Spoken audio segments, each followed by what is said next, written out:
नमस्कार शेतकरी मित्रांनो आणि जमीन मालकांनो. आपल्या आयुष्यात 7-12 उतार्याला किती महत्त्व आहे हे वेगळं सांगायला नको. बँकेत कर्ज काढायचं असो, जमिनीची खरेदी विक्री असो किंवा कोर्टाचं काम असो, पक्क्या 7-12शिवाय पानही हलत नाही. पण हा पक्का 7-12 मिळवण्यासाठी आपल्याला अनेक अडचणींचा सामना करायला लागतो.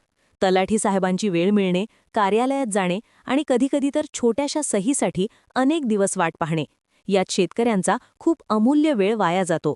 शिवाय येण्या-जाण्याचा खर्च आणि मनस्ताप होतो तो वेगळाच. पण मित्रांनो, आता हे चित्र पूर्णपणे बदलणार आहे. महाराष्ट्र शासनाने शेतकऱ्यांच्या फायद्याचा एक ऐतिहासिक निर्णय घेतला आहे. आता तुम्हाला सही शिक्क्यासाठी कुठेही जाण्याची आणि ताटकळत थांबण्याची गरज नाही. तर मित्रांनो, तारीख लक्षात ठेवा, 4 डिसेंबर 2025. या दिवशी महाराष्ट्र शासनाच्या महसूल विभागाने एक अत्यंत महत्त्वाचा निर्णय जाहीर केला आहे. या निर्णयानुसार आता डिजिटल स्वाक्षरी असलेल्या 7-12 उतार्याला, 8 उतार्याला आणि फेरफार उतार्याला पूर्णपणे कायदेशीर मान्यता, लीगल व्हॅलिडिटी देण्यात आली आहे. याचा साधा अर्थ काय? याचा अर्थ असा की यापुढे कॉम्प्युटरवरून किंवा मोबाईलवरून काढलेल्या डिजिटल 7-12वर तुम्हाला कोणाच्याही म्हणजे तलाठ्याच्या सुद्धा सहीची किंवा गोल शिक्क्याची अजिबात गरज नाही. पूर्वी कसं होतं, आपण ऑनलाईन 7-12 काढायचो, पण काही बँका किंवा शासकीय कार्यालयात अधिकारी म्हणायचे की यावर सही घेऊन या तरच काम होईल. पण आता तसं होणार नाही. शासनाने स्पष्ट आदेश दिले आहेत की डिजिटल सहीचा 7-12 हा ओरिजिनल मानला जाईल आणि तो नाकारण्याचा अधिकार कोणालाही नाही. बऱ्याच जणांना प्रश्न पडतो की हे खरंच आहे का? मित्रांनो, हा निर्णय 4 डिसेंबरला झाला असून त्याची अंमलबजावणी सुरू झाली आहे.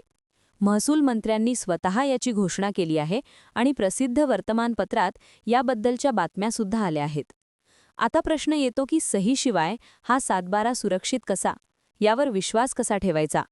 तर या डिजिटल 7-12वर 3 महत्त्वाच्या गोष्टी असतात, ज्यामुळे तो 100% सुरक्षित होतो. 1. डिजिटल स्वाक्षरी म्हणजे डिजिटल सिग्नेचर. ही IT ॲक्टनुसार वैध असते. 2. QR code. हा कोड स्कॅन करून कोणताही अधिकारी याची सत्यता पडताळू शकतो. 3. 16 अंकी युनिक नंबर. प्रत्येक 7-12ला एक वेगळा नंबर असतो. त्यामुळे यात कोणत्याही प्रकारची खाडाखोड किंवा बदल करणे कोणालाही शक्य नाही. हा 7-12 पूर्णपणे सुरक्षित आहे. चला तर मग, आता पाहूया की हा 15 रुपयांचा अधिकृत डिजिटल 7-12 घर बसल्या अगदी सोप्या पद्धतीने कसा डाउनलोड करायचा. स्टेप 1. अधिकृत वेबसाईटवर जा. सर्वात आधी गुगलवर जा आणि सर्च करा डिजिटल 7-12 महाभूमी. लक्षात ठेवा, आपली अधिकृत वेबसाईट आहे digital712.mahabhumi.gov.in. स्टेप 2. लॉग इन करा. वेबसाईटवर आल्यावर तुम्हाला लॉग इन करावे लागेल. जर तुम्ही पहिल्यांदाच आला असाल तर न्यू यूजर रजिस्ट्रेशनवर क्लिक करा आणि साधं रजिस्ट्रेशन करा. लॉग इन करण्यासाठी OTP बेस्ड लॉग इन हा पर्याय सर्वात सोपा आहे. फक्त मोबाईल नंबर टाका, आलेला OTP टाका आणि लॉग इन करा. स्टेप 3. रिचार्ज करा. डिजिटल 7-12 काढण्यासाठी शासनाची 15 रुपये फी आहे. लॉग इन केल्यावर रिचार्ज अकाउंटवर क्लिक करा. तुम्ही 15, 50 किंवा 100 रुपये ॲड करू शकता. फोनपे, गुगल पे किंवा UPIने हे पेमेंट सहज करता येते. स्टेप 4. 7-12 शोधा आणि डाउनलोड करा. आता मुख्य पेजवर या. तुमचा जिल्हा, तालुका आणि गाव निवडा. तुमचा गट नंबर किंवा सर्वे नंबर टाका आणि सर्च करा. नंबर दिसल्यावर तिथे 15 रुपये फी कट होईल असा मेसेज येईल. त्याला ओके करा. काही सेकंदात तुमची PDF फाईल डाउनलोड होईल. हा पहा तुमचा ओरिजिनल 7-12.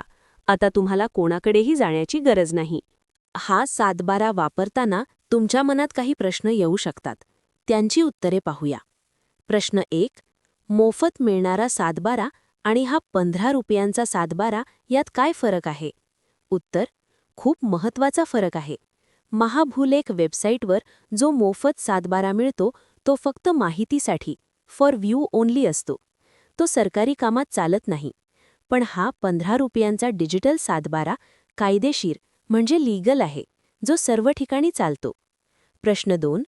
हा डिजिटल 7-12 बँकेत कर्जासाठी किंवा पीक कर्जासाठी चालेल का? उत्तर: होय, नक्कीच चालेल. आता बँकांना हा 7-12 स्वीकारावाच लागेल. प्रश्न 3. फक्त 7-12च मिळतो का? उत्तर: नाही, याच वेबसाईटवरून तुम्ही 8A उतारा आणि फेरफार उतारा म्हणजे म्युटेशन एंट्रीसुद्धा डिजिटल सहीने काढू शकता. तर मित्रांनो, शासनाचा हा निर्णय म्हणजे शेतकऱ्यांसाठी खूप मोठा दिलासा आहे. आता तुमचा वेळ वाचणार आहे आणि कामं वेगाने होणार आहेत.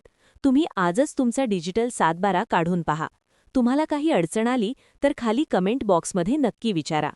हा व्हिडिओ तुमच्या सर्व शेतकरी मित्रांसोबत, नातेवाईकांसोबत आणि व्हॉट्सॲप ग्रुपवर नक्की शेअर करा. माहिती आवडली असेल तर व्हिडिओला लाईक करा आणि चॅनलला सबस्क्राईब करा. धन्यवाद. जय महाराष्ट्र.